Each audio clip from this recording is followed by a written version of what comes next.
Und now it's time for a history lesson. I was 75 years old when I left Haran with my wife Sarai. Well, not quite that far back.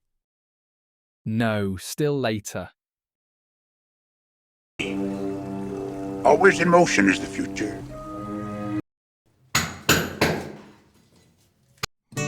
Henry VIII, I am, and now we're in the right century. You, sir, are a terrible person.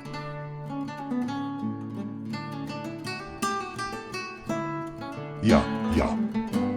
We all hate that guy. People. Focus. Right, focusing.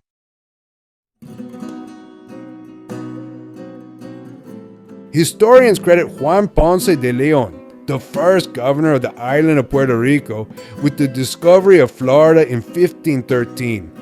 Ponce de Leon claimed Florida for the Spanish crown. Spanish conquistador Pedro Menendez de Avilés founded the colonial city of St. Augustine in 1565, naming it in honor of this saint whose feast day fell on the day he first sighted land. It is the oldest continuously occupied European established settlement in the United States. St. Augustine was ruled by Spain from 1564 to 1763, then by Great Britain from 1763 to 1784, and then again by Spain from 1784 to 1821. During this time, the townspeople built homes, businesses, and schools like this old wooden schoolhouse built in the early 1700s. The school was built during the Spanish colonial period using wooden pegs and handmade nails. A large chain and anchor was wrapped around it to keep it secure during storms. Although it was originally a residence, it was transformed into a school for Minorcan children in the 1800s. It operated as a school for over a century, with the last class graduating in 1864.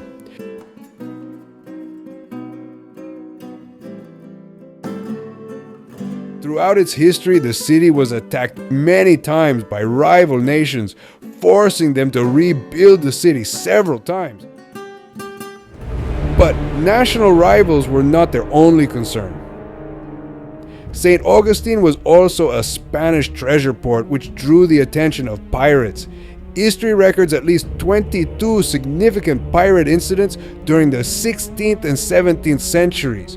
Among these was an attack by Sir Francis Drake in 1586. His forces burned the entire town and its wooden fort to the ground.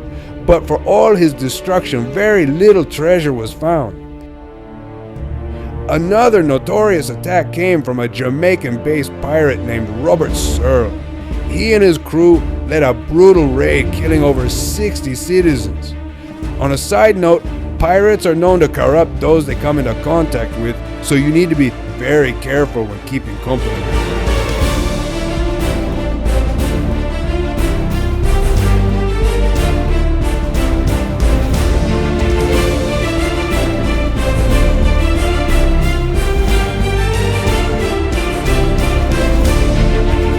But one does have to admit that pirates do make for good movies.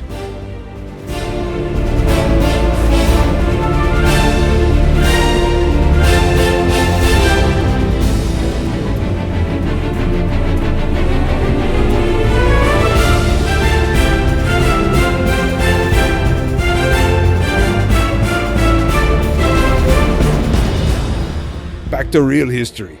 The attack by Robert Searle and Company was the last straw that convinced the Spanish crown to fund the construction of a permanent stone fortress to replace the more vulnerable wooden forts. This fortress was called the Castillo de San Marcos. The Castillo de San Marcos is the oldest masonry fort in the continental United States. It was constructed by the Spanish between 1672 and 1695 and was built from coquina stone, which is made from cemented shell fragments. This material made the fort uniquely resistant to cannon fire. Instead of shattering upon impact, the soft porous and compressed shell material absorbed rather than deflected cannon fire, allowing the fort to withstand centuries of attacks and sieges.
Finally, St. Augustine came under the rule of the United States in 1821 when Spain formally transferred ownership of Florida.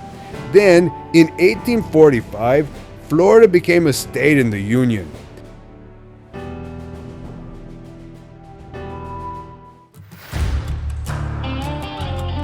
As my Spaniard friend said, the United States purchased Florida in 1821. Since the Louisiana Purchase of 1803, westward expansion had already begun. Folks like good old Buffalo Bill Cody, known to some as good old Cousin Bill a few times removed, were a part of that expansion. But as for Florida, it was Mr. Henry Flagler who was responsible for much of the early development as well as many of the buildings in St. Augustine. One of these buildings was the Hotel Ponce de Leon, an luxury hotel that was only available for rent for a season at a time. Now this building is Flagler College. He also started the work on a jail in order to ensure the safety of his hotel guests, but then he got concerned that the jail was too close to his hotel and ordered it moved to a more out-of-the-way location.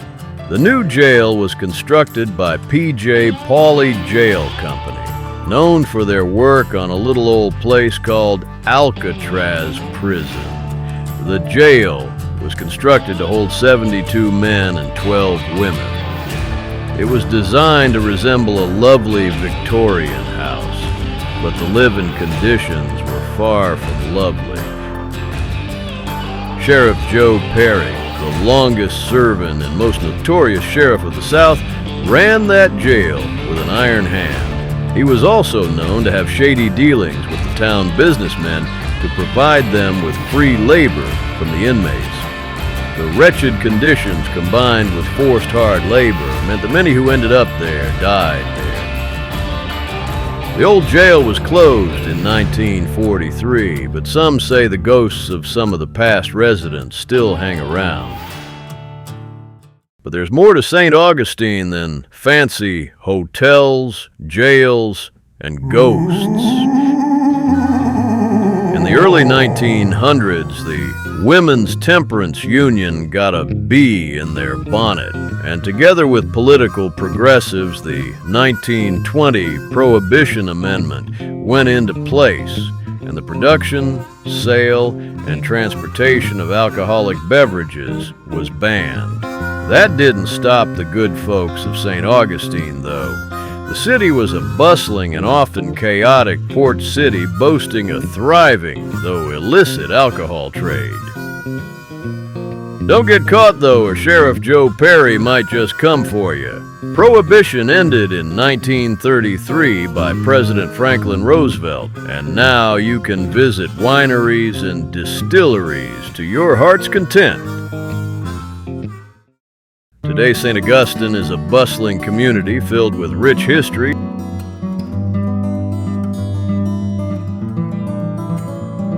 great food,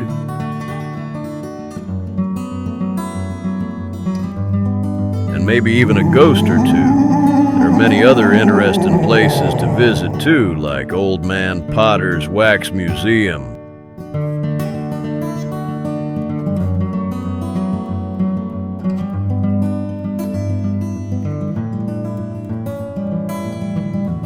The Lightner Museum, a lovely torture museum, a so-called fountain of youth. And if you're feeling a mite bit crazy, you can climb the 219 narrow, open iron spiral stairs of the lighthouse. I don't reckon I'll be making that trip anytime soon, but to each his own. I don't have time to go into the many other visiting places, so I guess that will have to be a story for another time. But for now, that concludes our history lesson for the day. Have a good one now, y'all.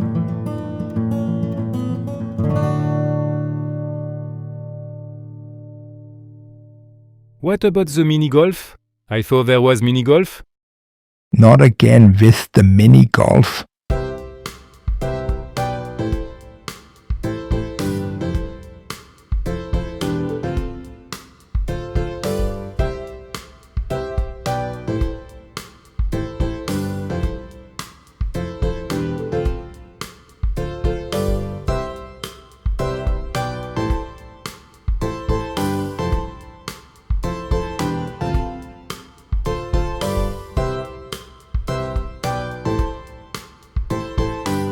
There. Are you happy now? Oui, that makes me very happy. That guy is a fruity loop.